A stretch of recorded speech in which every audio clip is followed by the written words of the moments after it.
Perdonen, chiquillos, esta cuestión no le he podido dar en el clavo para que no se me corte. Estoy con la cuenta de la universidad, que se supone que no se cortaba, pero no es caso, se me corta siempre.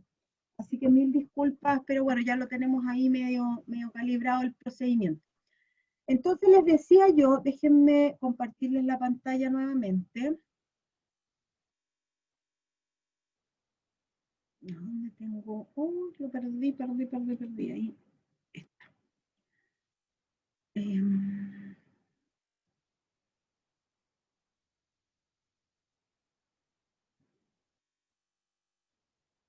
Ya, ahí se ve. Sí, Ya. Yo creo que es un error 300, chiquillos, entre el teclado y el asiento, pero no he logrado dar con... He tenido tantos problemas con el computador últimamente que ya no lucho mucho más que eso. Entonces les decía yo que, por ejemplo, en términos de productos químicos descongelantes, hay eventualmente ocasiones donde yo, cuando voy a tener un pavimento expuesto a hielo, para darle mejor seguridad vial, se rocía o se aplica sal, ¿ya? La sal lo que hace es bajarle el punto de congelamiento al agua, entonces en vez de congelarse a los 0 grados, se congela, no me acuerdo ahora, pero imaginémonos que son menos 15 grados. ¿Ya? Y con eso yo tengo que no se forma esta capa de hielo en el pavimento. Entonces, eventualmente hay casos donde yo efectivamente debo aplicar productos químicos descongelantes por este tipo de razones y efectivamente ahí el hormigón va a estar expuesto más importantemente a esta situación porque si llegamos a tener ingreso de esas sustancias al hormigón, vamos a tener un problema de durabilidad. Entonces, en ese caso, la norma indica que debo ocupar al menos un G35 y además se establecen estos porcentajes de aire que son los mismos para el F2. ¿Ya? ¿Dudas con el ciclo hielo de hielo? Yo les voy a publicar, chiquillos, este paper que hicimos a modo de tesis con los hallazgos y ahí también para que ustedes sepan, estamos prontos lo presentamos a la Expo Hormigón, a un congreso que va a haber ahora en noviembre, lo presentamos como trabajo y este documento también ha sido base para trabajo del Comité de Durabilidad del ICH, que está revisando esta cláusula y está buscando alternativas para mejorar esta cláusula, y se tomó como base este estudio que hice yo con un alumno memorista de la universidad donde trabajo, en la Andrés Bello, y estamos, ¿cierto? Y el ICH lo tomó como base para hacer una zonificación y se hicieron algunas correcciones a ese paper que les voy a publicar para que ustedes lo vean con respecto a la zonificación de Chile y lo que les contaba de este colega calculista que se acercó a nosotros para ver si podíamos apoyarlo en esto de determinar geográficamente dónde estamos expuestos en zonas F0, F1, F2 y F3. Y para que se hagan una idea más o menos, a la división que se llegó es costa, cordillera de la costa, el valle y la cordillera de los Andes, la alta cordillera y la cordillera a una altura menor a 2000 metros. ¿Ya? Esa fue más o menos la clasificación que se hizo y ahí se responde un poco a, por ejemplo, los hormigones de minería, muchos están expuestos a F2, a F3 también, por la condición de que se encuentran en la cordillera. ¿Ya? Vamos al segundo agente externo que tiene que ver con los ataques a los sulfatos, de sulfatos, perdón, donde la norma establece en la tabla 5 los grados de exposición desde S0 a S3, considerando características de sulfatos en los suelos y de sulfatos en las aguas que podrían estar en contacto con nuestros hormigones. Entonces, aquí ya un poquito más claro, un poco más cuantitativo respecto a los contenidos de CO4 para el suelo o para el agua, y por lo tanto es un poco más sencillo teniendo un ensayo del suelo o un ensayo del agua en la cual va a estar expuesto nuestro hormigón, poder establecer el grado de exposición a los sulfatos. Si se fijan, acá tenemos el agua de mar y por lo tanto un puerto, una estructura portuaria, va a estar en un S1 de exposición moderada. ¿Qué implica que tengamos esta exposición moderada?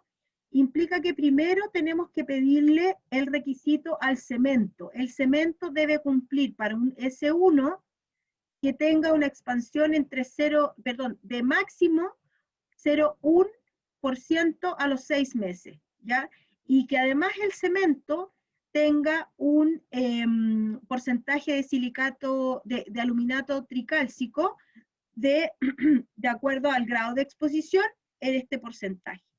Esta que está acá, este requisito, se le pide principalmente al cemento con el que yo voy a trabajar, ¿ya?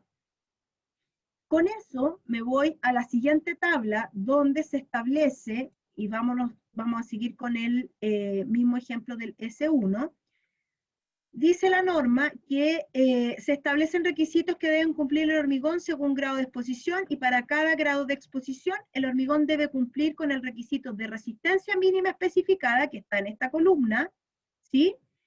Y uno de estos dos requisitos, uno, este o este. Aquí también tienen que tener harto ojo porque muchas veces la inspección técnica nos pide todos los requisitos que vienen en la norma sin reparar en la comprensión lectora, ¿no es cierto?, de esto que está acá, porque dice con uno de los siguientes requisitos: dosis mínima de cemento o profundidad de penetración de agua. No sé si tienen la pregunta en la mente, pero si no, se las hago yo.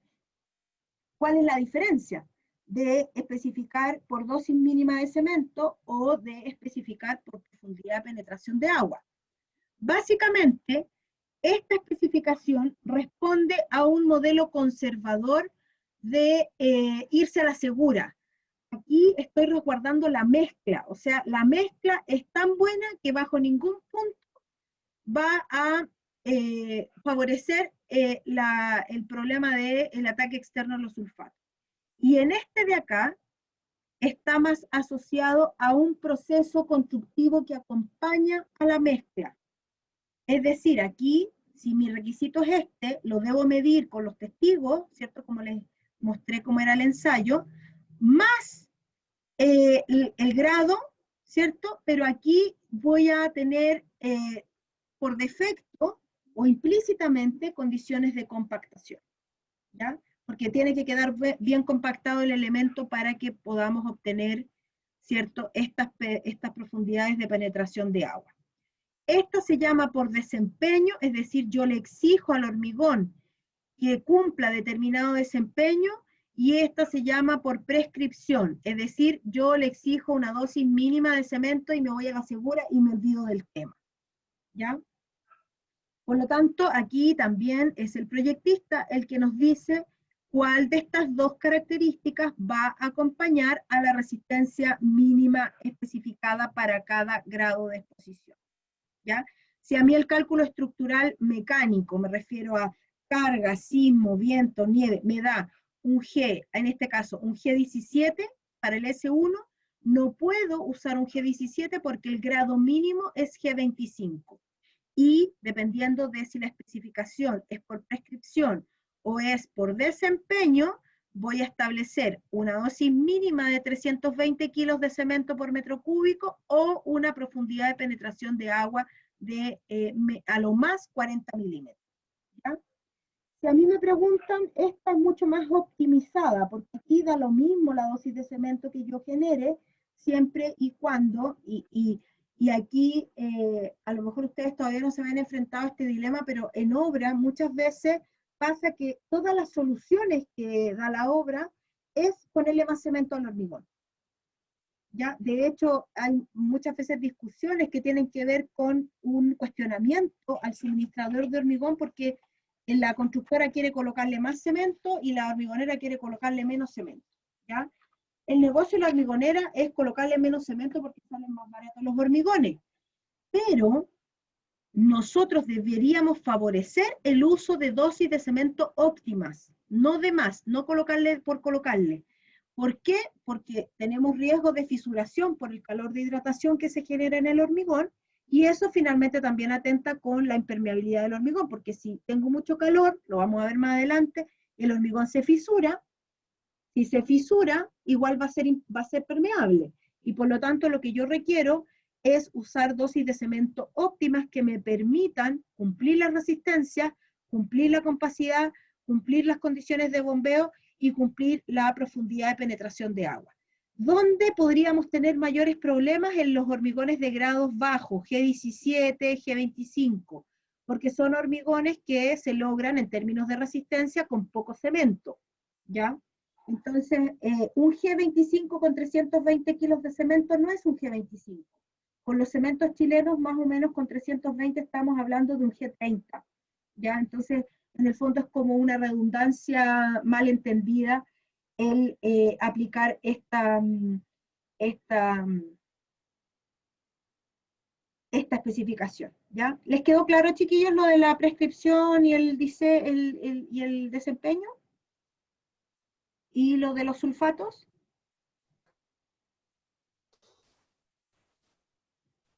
Fernando, ¿alguna duda? Ahí vi que algunos activaron el micrófono. No, era para decirle que sí que estaba. Ah, que estaba bien, ya. Vámonos a los cloruros. Los cloruros se trabajan bastante similar a los sulfatos, pero aquí se clasifican en C0, 1 y después C2A, B y C. El C1 son hormigones expuestos a altas concentraciones de CO2. ¿Se les ocurre alguna parte donde podamos tener altas concentraciones de CO2?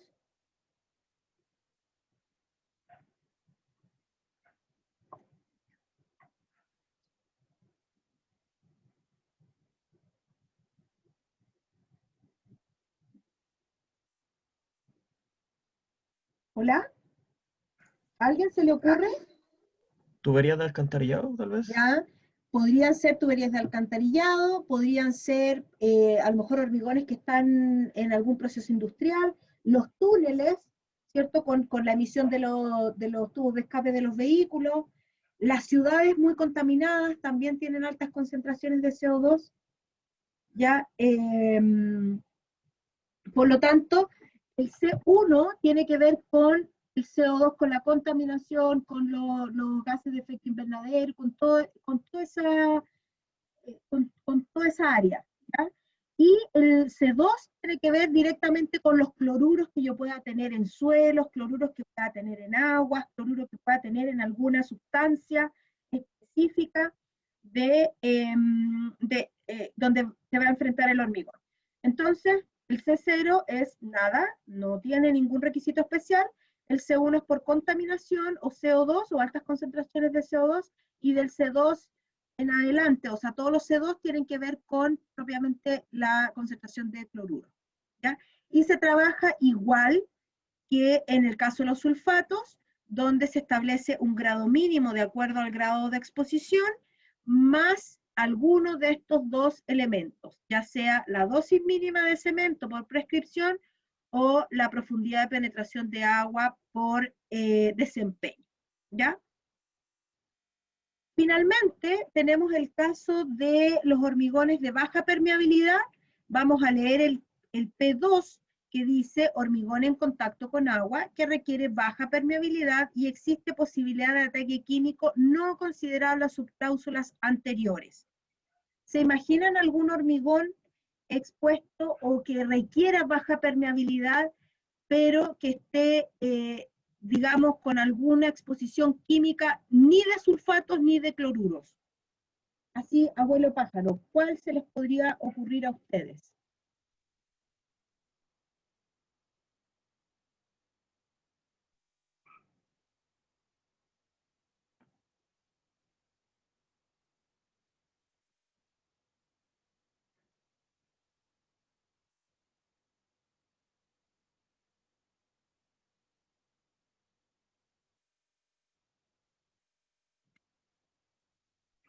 Un relave. Un relave, muy bien, un contenedor de agua servida, ¿sí? Entonces son hormigones que requieren alta impermeabilidad y que no necesariamente van a estar expuestos a sulfatos o a cloruros, y en ese caso el especificador me indica solo profundidad de penetración de agua. que se mide, recuerden, vía testigos, pero en este caso, cuando tengo estanques, lo más probable es que no le pueda hacer un testigo a ese hormigón, por lo tanto voy tomando muestreos paralelos en probetas para después extraer un testigo y ensayarlo a la profundidad de penetración de agua. Tal como les decía al principio, existen otros ensayos complementarios, por ejemplo, ahora en el mismo comité de durabilidad, esto que les cuento, estamos revisando otros procedimientos, otros métodos de medir la impermeabilidad del hormigón, por ejemplo, la permeabilidad al ingreso del aire, ¿ya? Entonces ahí se mide la calidad del recubrimiento. Hay una norma, me parece que es suiza, que lo tiene considerado así y además lo asocia a la vida útil del hormigón. Entonces, en ese escenario, esto no está cerrado, esta cláusula está, ¿cierto? Quedó así en la norma chilena, pero como les decía, el Instituto del Cemento y el Hormigón está hoy día trabajando en cómo mejoramos esta cláusula de durabilidad, de modo de responder también a algunos requerimientos o algunas, porque aquí, si se fijan, son como bien cualitativas las descripciones, entonces básicamente se busca eso.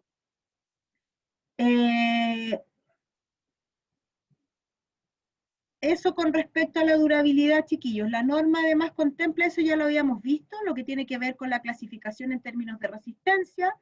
Ya pasamos, en la norma del 85 se controlaban los hormigones en cubo, hoy día se controlan en cilindros, y recordar que la cláusula 5 de la norma chilena 170 del 2016 establece que el hormigón debe cumplir resistencia y durabilidad como un requisito de la norma. ¿Ya? Eso, estimados estudiantes, el día de lunes vamos a partir con el diseño y proporcionamiento de mezclas de hormigón. El método que utilizamos es un método ACI adaptado a la norma chilena. Y ya el día jueves, me parece, déjenme ver aquí anotadito, sí, ya vamos a tener disponible la pregunta 1 del control para que puedan ir trabajando y puedan tener el día 1 una sesión con los profesores auxiliares para ir dando cuenta de esta pregunta 1 que, les recuerdo, para los que no saben, el control se toma en varias fases. O sea, primero vemos la pregunta 1, tienen una instancia auxiliar para resolver dudas, también yo puedo resolverles las dudas en la clase que sigue, y tienen varios días para completar esa la pregunta 1. Una vez que tenemos esa pregunta ya ok, mandamos la pregunta 2, más o menos eso va a ser el 6 de octubre, vamos a mandar la pregunta 2 y ustedes desarrollan en un lapso de tiempo, un poquito más de una semana, la pregunta 2 y después tenemos la pregunta 3 que la vamos haciendo así como en paz. ¿Ya?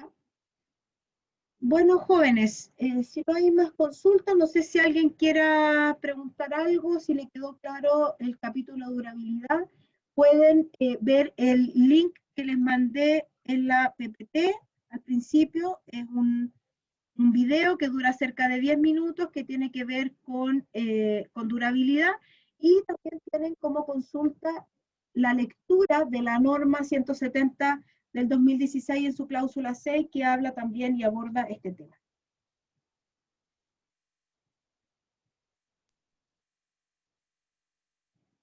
Bien, jóvenes, ¿consultas no hay? No, profe. Ya. Nos vemos entonces, gracias a todos. Nos vemos el día lunes. Recuerden revisar el video, recuerden revisar las normas y la norma de agua también que estaba pendiente. Chao, profe. Chao, buen profe, fin de chao. semana, que descansen. Chao, Profe, profe. gracias. Chao, Igualmente. chao. Chao, profe, gracias.